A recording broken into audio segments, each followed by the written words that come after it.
Hi everyone. So today I just wanted to talk a little bit about my experiences with HUMIRA specifically. I've gotten a few questions about the drug and how I like it and any kind of complications or side effects that I've experienced.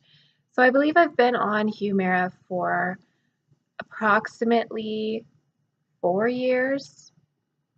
It's either been 3 or 4. I think it's been 4. I've read some papers that say so far, people have had the best experiences with HUMIRA from 0 to 5 years. So basically, the initial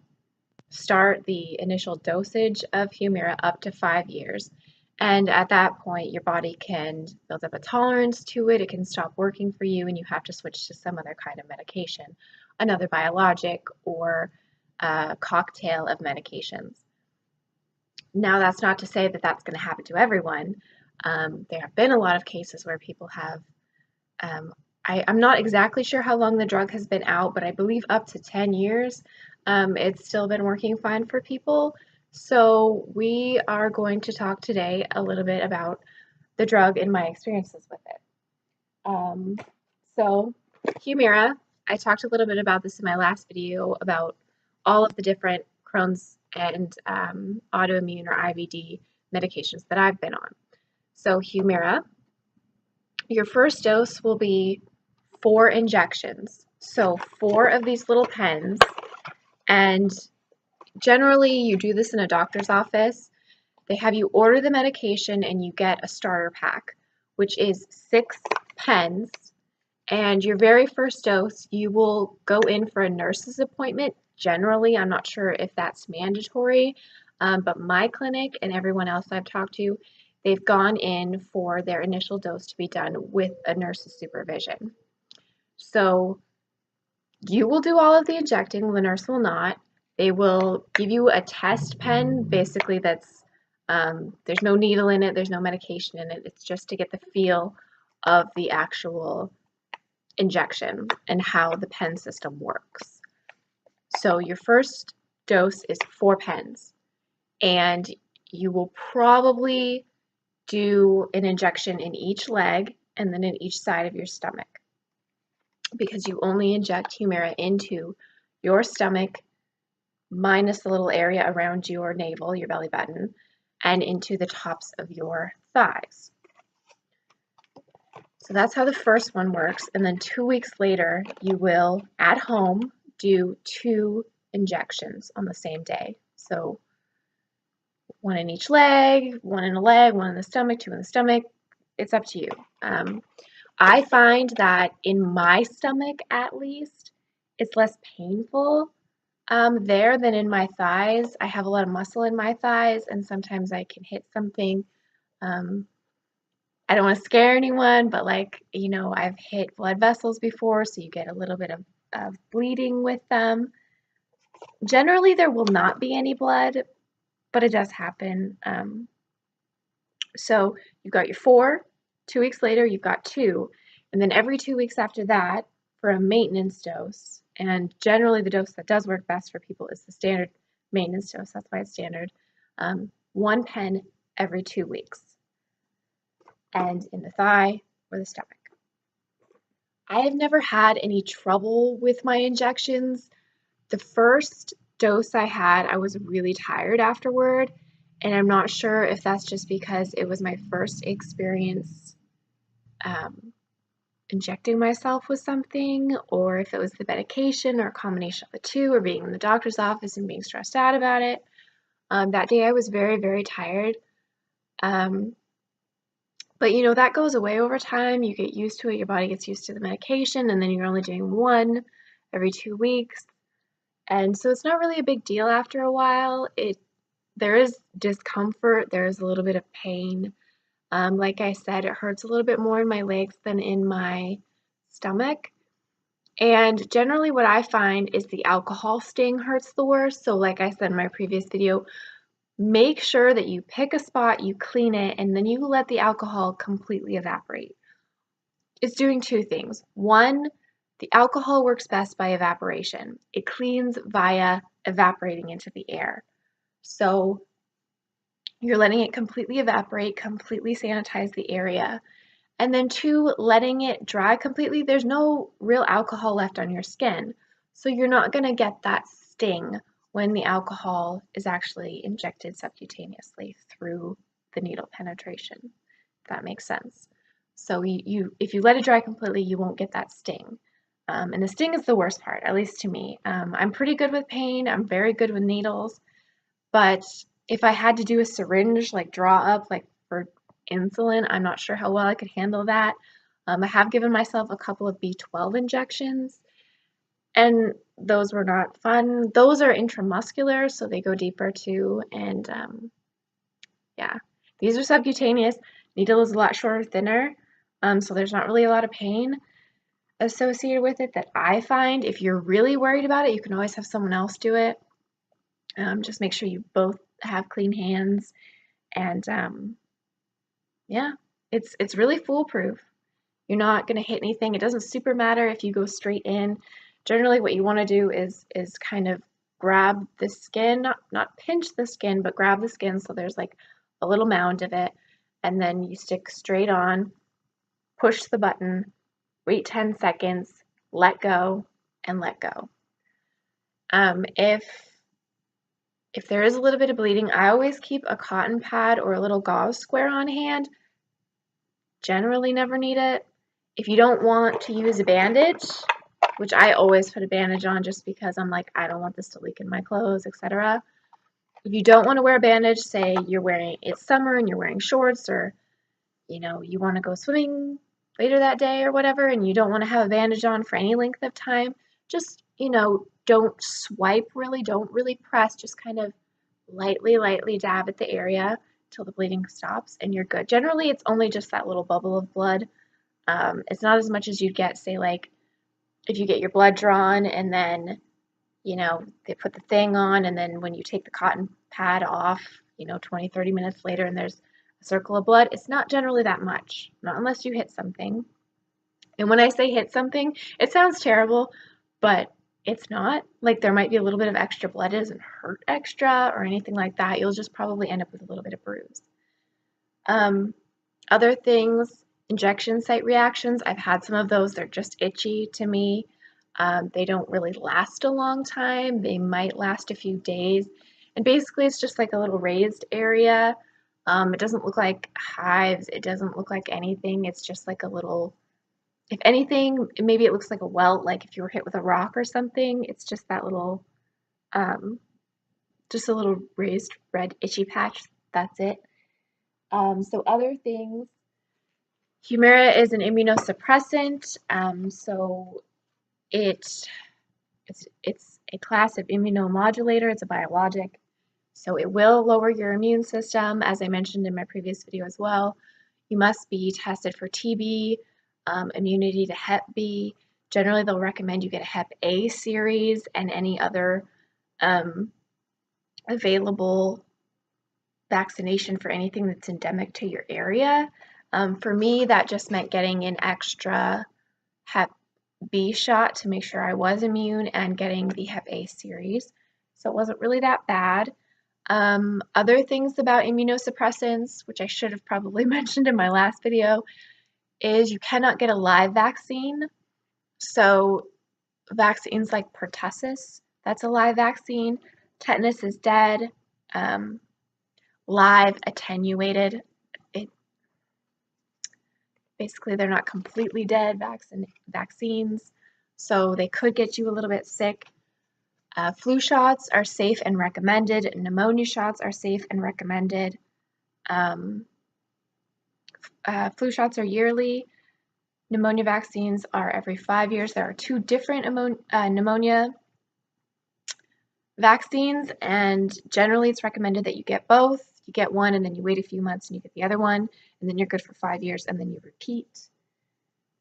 You get, well, that's Walgreens stuff, but you get this giant pamphlet of like, this may kill you, blah, blah, blah, cancer, side effects, type of stuff. I don't know anyone personally who's ever had a problem with HUMIRA. Like I said, I took HUMIRA and azathioprine or Imurin, both immunomodulators. together for over a year and I never had a problem. Yes, maybe I got sick a little more often and a little longer. They do recommend, especially when you're taking 2 of this class of drug, that if you so much as think you're getting sick with more than a cold, that you do go into a doctor and make sure that that's all it is so that you can be treated before it gets worse. But I never had a problem with that. I had the flu once while I was on HUMIRA, and like I was fine. It sucked, and I was sick for probably longer than I would have been, but I don't feel like I got any sicker. Um, it is possible to end up in the hospital. Like I've had a lot more doctor visits during cold and flu season than I generally would have. Um, but I survived the flu. And to me, besides pneumonia, which again, you should get a flu vaccine, you should get your pneumonia vaccines. Pneumonia vaccines, if you're under 65, have to be prescribed by a doctor. Get those vaccines and you'll be absolutely fine. I really like HUMIRA in a way. It doesn't bother me to inject myself anymore. The worst part about it is remembering to do it. I have to set a reminder on my phone. Sorry, my hair is really bothering me today. It's like sticking out like this. Yeah, so I set a reminder on my phone, one to make sure I don't forget, mostly to make sure I don't forget, and then I set another reminder to order more. Now, through my insurance, I cannot just go to a pharmacy and pick it up. I have to use a specialty pharmacy. There are 2 of them. The one I use is the Walgreens Specialty Pharmacy, and they deliver anywhere in the United States. So this is US specific, and it's fine. If you call, you get ordered a lot faster. Supposedly, you can order online, but I have not found that user interface to be very friendly. And sometimes it works and sometimes it doesn't. And sometimes, like, I'll order it online and I'll think everything's gone through and it's fine, and then it just doesn't show up. So I have to call and be like, hey, how quick can I get this? Another thing about having to call and order it is that holidays play a bigger role than, say, if you just call down to your local pharmacy and be like, hey, I need a refill, and then to go down and get it. You can order all of your medications through the specialty pharmacy. If you have a specialty pharmacy prescription, generally you can get them all there if you want to. I don't do that just because I find that it's a lot easier to go down to my local pharmacy.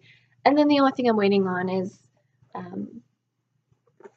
this guy, and he comes in a styrofoam cooler with 2 of those ice packs that stay icy for freaking ever, and comes with all of this every time. You're gonna get this every time you order this scare the crap out of you pamphlet of information. Another thing that's nice about the service is that you can order a sharps container. I don't use this one for sharps, so I took the thingy off. What I do is I use the AbbVie service. The manufacturer of HUMIRA is AbbVie, and through them you can get a free sharps container that is free to ship to you, ship back when it's full. It's just a screw top thingy, and you shove your pens through here, and you can see some of mine in there.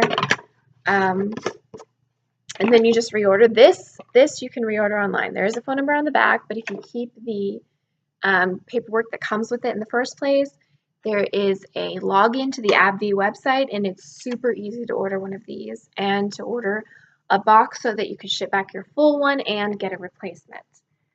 So I use that service instead of using these because then you have to take them to a disposal site. Sometimes you have to pay for that.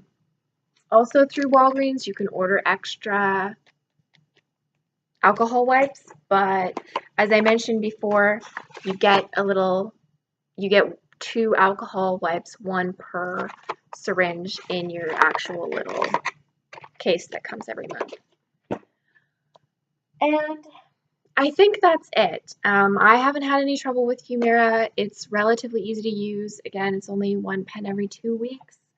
So as long as you can remember to do it, it's fine. And I actually started HUMIRA December 31st, so during the holiday season, and I was really sick, and I think it took about 3 months.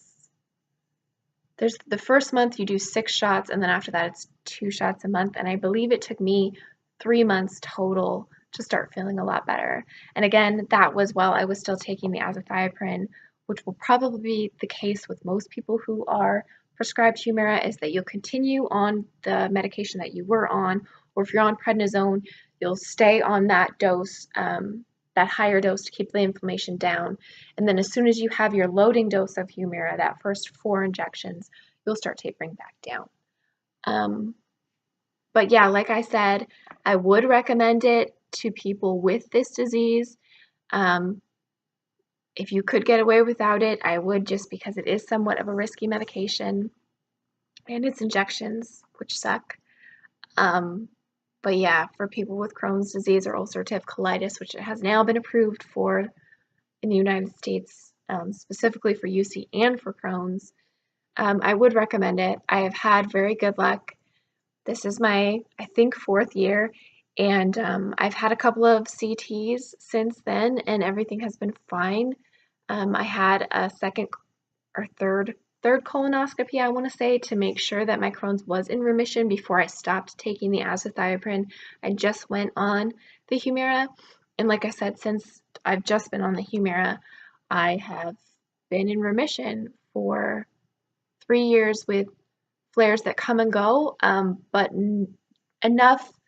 I've had enough good luck with the HUMIRA that I have been able to manage my flares just with diet instead of going back on a prednisone dose while still taking the HUMIRA. It's just a pain in the butt. So I've been able to manage it fairly well with the alternative therapies, which will be coming in a video, and supplements, which will be coming in a video, and my diet, which I spoke about in my previous video, the one before the medication video. I can't remember what it's called. I think it's like Crohn's diagnosis story or something. I talk a little bit about the liquid diet that I use when I'm feeling a flare coming on to try and halt it in its tracks. And yeah, so overall, it's up to you, but this has been my experience. Nothing super bad. And yeah. Did I mention this cool thing you can get from HUMIRA? The AbbVie people, at least. It's because you have to keep the medication cold.